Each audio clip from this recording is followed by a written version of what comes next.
What's good? It's Woog. I have been wanting to talk about Artur Beterbiev's destruction over Joe Smith Jr. for a couple of weeks now. And sorry about the hiatus. I wanted to initially do a recap, then do a live chat, and we're going to get back into the live chats. It's good to be back, actually. It's been a heck of a couple of weeks. It actually started with me getting sick from a booster, and then I went on vacation, and it was all good. And then I catch COVID. So it went from booster, vacation, COVID. We've missed a couple of weeks worth of live chats. I did do a Bam Rodriguez versus Sor Rungvisai preview, and then a MJ Akhmadaliev versus Ronnie Rios preview. But now we're hopefully back in full swing. I'm still getting my energy back. Yeah, we're going to get back on track sooner than later, though. But I've been wanting to talk about Beterbiev versus Joe Smith Jr. because, man, I was this close to picking Joe Smith Jr. over Beterbiev, right? I just had a lot of respect for his track record, for his quality of wins, for the fact that he's been counted as an underdog several times and then come out on top. He was an underdog against, obviously, Fonfara, huge underdog against Fonfara. Bernard Hopkins won both of those fights via stoppage, and then underdog against Jesse Hart, beat Jesse Hart via decision, and then an underdog against Elliot Storm Alvarez, beat Alvarez. So I'm thinking this is just the latest of several times that we're counting Joe Smith Jr. out against Beterbiev, but hey, anything can happen in this one because we've got puncher versus puncher. But what I did not expect was for Beterbiev, and I did pick Beterbiev to win this fight via late stoppage. I believe I had him via late stoppage. I know I had him to win the fight, but when we saw Beterbiev start moving laterally around the ring and we see Joe Smith Jr. coming forward with the jab, I'm thinking, okay, here we go. What is going to happen here? You felt the intensity building, and it was like Joe Smith Jr. is jabbing himself into range. But if you see before the first knockdown of the fight, right, the knockdown that takes place in the last 10 seconds of the first round, about a minute prior to that, you see Beterbiev hit Joe Smith Jr. upside the head because it went around Joe Smith Jr.'s guard, which, I was noting that when Joe Smith Jr. gets hit or thinks he's about to get hit, he kind of shells up like this. And when he gets backed up, I felt that he had bad habits of staying in this type of construct while backing up, and sometimes backing up in a straight line, where the way that Beterbiev throws his punches, he's able to throw short and long hooks. So I was worried that if he backed Joe Smith Jr. up, that he would be able to get those hooks around Joe Smith Jr.'s high guard. But what I didn't quite expect to happen, and, I've seen several Joe Smith Jr. fights, and maybe I just didn't properly account for this, but, man, for as short as Beterbiev's punches are when he's throwing those hooks, the ones that would beat, Alexander Gvozdyk when, Beterbiev first unified those two belts against Gvozdyk. But for as short as Beterbiev's power punches can be, yes, he can also throw longer looping punches. I get that, but man, Joe Smith Jr. has a long pullback on his straight right hand to where towards the end of the first round when he came in against Beterbiev, he's about to throw a right hand, but he cocks it back. And that gave Beterbiev that split second to just throw the straight A to B, the straightest path from one point to another is right here, where Joe Smith Jr. is making the first move. He kind of pulls back. So Joe Smith Jr. is here about to throw the hard right, but in pulling it back, you're giving Beterbiev everything that he wants in that straight power punch that he's throwing.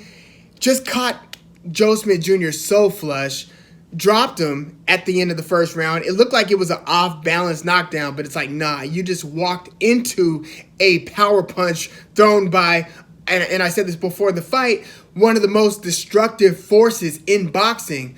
So Joe Smith Jr. was hurt about a minute before he was knocked down towards the end of the first round. So he got hurt, then dropped, And then in the second round, it was all academic. It was just one step into a power punch after another, to where Joe Smith Jr., after he got rocked the first time, never really regained his bearings. And he tried to make it a brawl where a couple of those exchanges were, somewhat fun and interesting. But man, Beterbiev, once he's got you hurt, the accuracy of his power punches, and again, how are you going to beat somebody who throws long clubbing punches? Step in and throw a short, not long power punch. And he just did it time and time again. And not only were his hooks going around Joe Smith Jr.'s guard, but his uppercuts with both hands were going under the guard. So, yeah, everything that could have gone wrong for Joe Smith Jr. against Beterbiev went wrong, and it turned out being one of the most scintillating performances we've seen in 2022, where Beterbiev just made it look like easy work against Joe Smith Jr., to where, Beterbiev's boxing ability had been kind of slept on, because we saw him get in that bloody bloodbath against Marcus Brown in his last fight. We saw him slow to start against Adam Dinas, before fighting Marcus Brown. And we obviously saw him pressure and eventually break Alexander Gvozdyk in their title unification fight. So we knew he was destructive. What might have been slept on, and it shouldn't have been slept on. I mean, I wasn't sleeping on his boxing ability. I knew that he had beaten very good fighters, including Sergey Kovalev, when he was a youngin' coming up in the amateurs. So we knew that he had an amateur pedigree, that he was Olympic caliber, but, reputation-wise, he was seen to be the puncher. I mean, these were both punchers, and we did know that Beterbiev should have more skills than Joe Smith Jr., who's a little more bull in the china shop, not to the degree that Derek Chisora is. I mean, Joe Smith Jr. has a pretty good jab, but this was clearly a case of it's chess, not checkers, when Beterbiev stepped in there against Joe Smith Jr. And you saw the skill gap demonstrated in such a dramatic and stark way. Man, I did not expect this big of a blowout. I figured one guy was probably going to knock the other out at some point. But, if I was to pick either one of them via early knockout, I would have thought maybe Joe Smith Jr., the younger, far younger Joe Smith Jr., maybe he blasts Beterbiev out of there, and maybe there was this bubble built around Beterbiev reputation-wise, and, he was able to kind of mask the fact that he is 37 years old, and he has won all of his fights via knockout, to where maybe if somebody who's younger, just as strong, just as destructive, brought it to his doorstep, then maybe they could blow Beterbiev out. And we would have been like, how could I have missed it? But nah, Beterbiev is a damn good boxer and a damn good puncher. And he, again, I don't know where Joe Smith Jr. goes from here. He's obviously going to go back to the drawing board. I don't know whether he continues a boxing career beyond this point. He sounded, based on his post-fight comments, that he's going to think it over, and he should, think it over. I think every fighter, after a fight like this, should be thinking it over. So we'll see what happens with Joe Smith Jr. But man, this opens up to some discussions in terms of what we want to see in what I think is really one of the most slept on and one of the best divisions in boxing, 175, the light heavyweight division. Not only has, Artur Beterbiev and Dmitry Bivol coming off of his, beating the pound for pound great Canelo Alvarez, but you also have that next tier down where you've got Gilberto Ramirez, you've got Callum Smith, who's new to the division, and we just saw what he did in his last fight. Great knockout win over a very credible opponent. Joshua Buatsi's in the division. Anthony Yarde, who's probably going to be Artur Beterbiev's next title defense. So that's going to be a fun one, if nothing else. Beterbiev versus Anthony Yarde. I don't love Yarde's chances after seeing what Beterbiev did to Joe Smith Jr., but hey, when you've got the power that Anthony Yarde carries, anything could happen. And we all know that Anthony Yarde gave a post-prime Sergey Kovalev all he could handle. But still, man, this might be another, hey, there are levels to this thing, types of phenomena that takes place with Beterbiev versus Anthony Yarde. So we'll keep an eye on the matchmaking there. And then hopefully, since, Dmitry Bivol's not going to be running it with Canelo immediately, it's either going to be, it sounds like it's either going to be Dmitry Bivol versus Joshua Buatsi or versus Gilberto Ramirez. I think it's more likely that Bivol fights Joshua Buatsi. I think that's kind of seen to be the slightly easier fight for Dmitry Bivol out of the two. I mean, we don't know. We don't know what would happen between Gilberto Ramirez and Joshua Buatsi. We know that Virgil Hunter, Buatsi's trainer, doesn't feel that Buatsi's totally ready for a Dmitry Bivol just yet. Eddie Hearn, the promoter, seems to think so, but I'd expect Eddie Hearn to think so, being the promoter. But yeah, we'll see where Dmitry Bivol goes from here, and we'll see where Beterbiev goes from here. But what we do know is that these two appear to be on a collision course. I just hope there's not too much time that passes, because it's like, okay, if Dmitry Bivol beats either Buatsi or Gilberto Zurdo Ramirez, we'll see what happens there. Is his next fight then going to be against Canelo, which Canelo would have preferred to fight Dmitry Bivol in the rematch, at least if you believe what Canelo's saying. He would have preferred to fight the rematch against Bivol over this upcoming trilogy fight versus Triple G Gennady Golovkin. So if Bivol handles business against whoever he fights next, does he then get that rematch, that huge payday against Canelo, which I'm sure he would prefer, he being Bivol would prefer, even over the battle for undisputed against Beterbiev? Because one, I mean, you get the Canelo payday, plus it's a fight that Bivol knows that he could win now.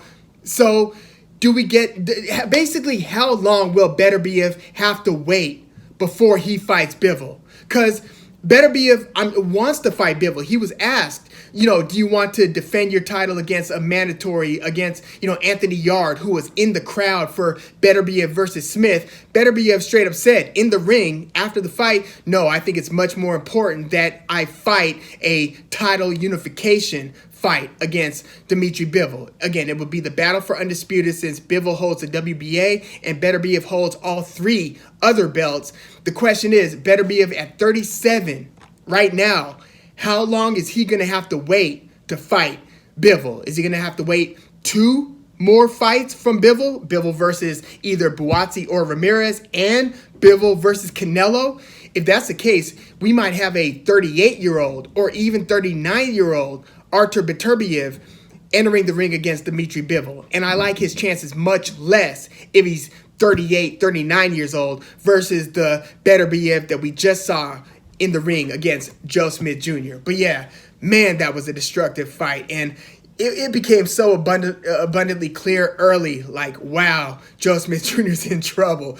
I think it was Boxing Wave who tweeted, Joe Smith Jr. just got jumped. And, Boxing Wave was actually at that fight between Beterbiev and Smith at Madison Square Garden. But man, that was such a tremendous performance for Beterbiev. And it's also going to open up a lot of questions in terms of how do we then handle the proverbial and often controversial top 10 pound for pound lists. I know I'm going to have to revisit mine. But yeah, let me know what you thought about Beterbiev versus Joe Smith Jr. It was just interesting how quickly that destruction took place. And, if you don't mind your P's and Q's when you jump in and you attack, the Beterbiev, who again was circling, taking his time, trying to figure out the lay of the land and basically trying to assess what's what and then planning the game plan accordingly. First, it looked like Beterbiev was going to be on his back foot, but yeah, when he plants and fires, counters the guy coming in, can't even really call it a counter. He was countering Joe Smith Jr.'s feet coming into the pocket, but he got his punch off before Joe Smith Jr. got his, again,